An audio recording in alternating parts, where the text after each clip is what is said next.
Sir मैंने job के लिए आपके यहाँ अप्लाई किया हुआ है। सर आपकी कंपनी में मैंने हेल्थ सेफ्टी ऑफिसर के लिए अप्लाई किया हुआ 1 हफ्ता हो गया, कोई जवाब आपने नहीं दिया। सर मैंने आपकी कंपनी में फायर सेफ्टी ऑफिसर के लिए फॉर्म डाला हुआ है। सर इसकी सैलरी कितनी मिलेगी? सर आपके यहाँ जो है इलेक्ट्रिशियन के जॉब के लिए मैंने फॉर्म डाल दिया था, आपने जो बताया था, मुझे कितनी सैलरी मिल जाएगी सर?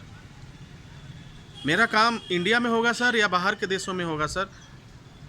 इस तरह के न जाने कितने ऐसे सवाल आप पूछते हैं कि एचआर डिपार्टमेंट से कि जवाब देने वाला भी सोचता है, समझता है कि यार कैसे लोगों का सीवी आ गया, कैसे लोगों के रेज्यूमे आ गए हमारे पास और कैसे लोगों को हम जॉब देने के लिए सोच रहे हैं।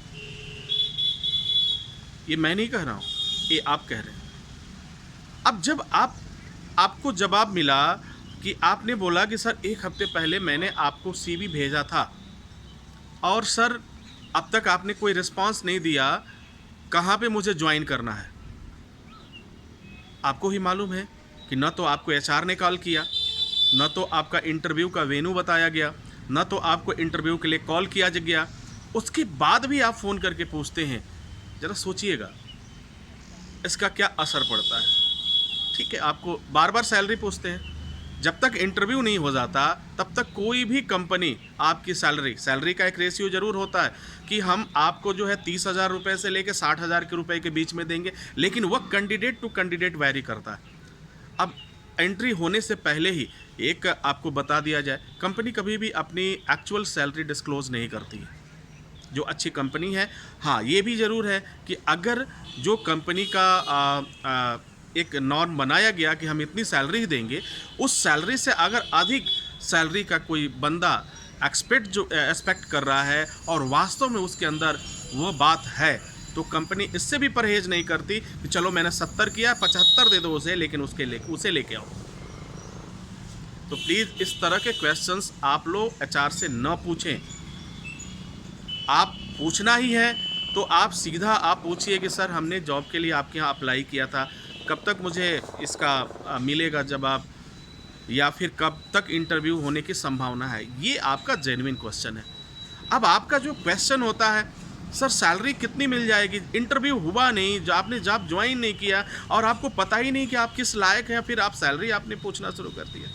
तो मुझे तो समझ में नहीं आता, शायद मेरी बात बहुत से लोगों को बुरी लग रही होगी, लेकिन सच्चाई यही है और सच्चाई से न तो मैं मुंह मोड़ सकता न आप मुंह मोड़ सकते। यही वजह है जब आप लगातार कंटिन्यू फ़ोन करते हैं तो 2 चीज़ें होती हैं। कंटिन्यू आप करते हैं और देखिए सबसे बड़ा क्या है, आश्चर्य होता है आपको, हमेशा जब आप कॉल करो तो वर्किंग आवर में टाइम करो। वर्किंग आवर यानी जब लोग काम करते हैं 10 से 5 के बीच में काम करते हैं, उस समय आप कॉल करना कब शुरू करते हो? 11 बजे रात को कर रहे हो, फिर अर्ली मॉर्निंग कर रहे हो, 5 बजे भोर में कर रहे हो, 6 बजे कर रहे हो। अरे यार क्या है ये सब? समझो, ये आपकी लाइफ के लिए बता रहा हूँ।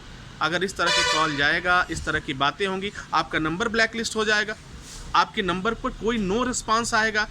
व्हाट्सअप हो चाहे कॉलिंग हो, लोग बंद कर देते हैं क्योंकि वह समझते हैं कि आप एक परेशान करने वाले व्यक्ति हैं, आपको काम वगैरह में इंटरेस्ट नहीं है, आप परेशान करने वाले व्यक्ति हैं। क्यों करते हैं आप, ये तो मैं नहीं जानता, लेकिन प्लीज़ मैं अपने भी स्टूडेंट्स को बता रहा हूँ और दुनिया के जितने लोग इस तरह की गलतियाँ कर रहे हैं, मत करिए। आपके जॉब के लिए कॉल नहीं आएगा, आप इंतज़ार करिए।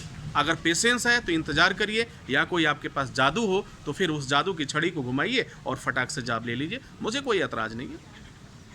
लेकिन जो मैं बात कर रहा हूँ आपके करियर के लिए बात कर रहा हूँ, आपके फ्यूचर के लिए बात कर रहे हैं। किसी को बार बार फ़ोन करके कॉल करके आप उसको इरिटेट करेंगे, सीधी सी बात है, वह जब इरिटेट हो जाएगा, जब किसी ने 1 बार 2 बार फ़ोन कॉल काट दिया, ये तमाम एचआर की शिकायत मेरे पास आ रही है कि सर आप जो जॉब है उसको आप डिस्क्लोज़ मत करिए, आप उसको माफ़ कीजिएगा, उसको ओपन मत करिए, सबको मत बताइए, पब्लिश मत करिए, हम लोग परेशान हो जा रहे हैं।